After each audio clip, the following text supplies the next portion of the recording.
Salam alaikum abita hatilu pama taba ndambang taala fi der konta vien mtia sida et conférence de prêtre hando gum le 5 aka vie le 5 novembre lunda le 3 vendredi le 3 d'arzabre le 5 novembre dare raita dima hadare la conférence de presse 15 salle de banquet waga 2000 tilati wini ne mbuide la wini première mais atana na wini Ibrahim Traoré la wini pour ne ma tu wini justice yira tiya sida tonara la kama taban kon Ibrahim yum la sare la tonne ya kan geton shanga le ma ja shanga modaninga sanga ja yum pita la zaka aroko ja bless comparo ja yum pisila yobe yopoi aroko ja yumani pa yuma yim ton wa mana ene yum pita la zaka sango pa yuma ta yuma na hanta mana ene de ya yum pisi yum pita ton mana ene donc la tin wini ga nembuida a Ibrahim Traoré jadna ma modaninga ya shida na ma jamta ton di am dawo ti bati ya vote me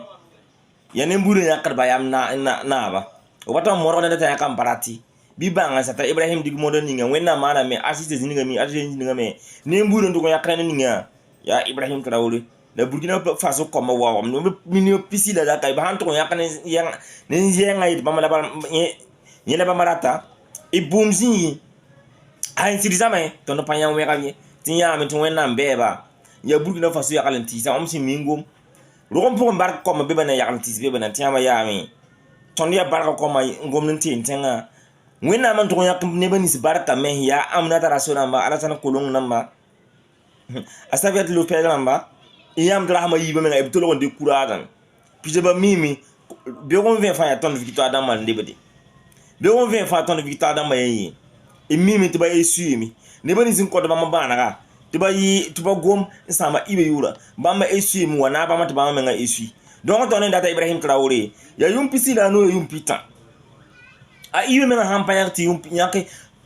hampa sakti ta yum pisila yum pita ba ton menga ba da ko ne ibe ki zabara mi Burkina Faso me ba metami la ton me henye ba ko tan data yida azaba no wegada ba Burkina Faso kandi halanta o megara ketemi azaba no wegada yida apa heme donc vena ton na yeba yida ma net fam motoke saya sida fo honta na Ibrahim Traoré kanore pa munafiga dum fo silata Ibrahim Traoré moto kon wa butondo sa de bankera yita dima hada ton be beni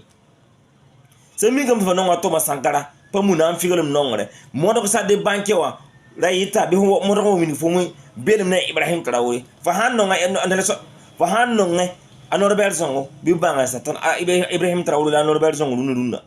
fa hanno nga to Sankara yikunwa tela Ibrahim Traoré ta to Sankara la Ibrahim Traoré nunda no mo ba no va yine ya wenna mane soro ni nga to Sankara wandika su kan ala handike na fa ton non kotonda ya sida yi indar nanda tonu célèbre alagi sumayla to bonto yoro anongol ba ya wuso ahwa mar kalam ne do na han kuma kura baton tini sai sami kam to van kuma legi yoro kura pa munafikilim before sadde banke ora yita ta legi yoro bebe ni legi yoro la bugo legi yoro la Ibrahim Traoré ne do ne na wa na fa atenga fa ya ton ne da donc ko za kana yogo di nan te kawoto le 5 adare dima hadare bi ne da fa monta wo mi ni abelem ne capitaine Ibrahim Traoré to na sa ngato to ay so na tana yum pisila nu yum pita da dirige tondo marathon tanga ko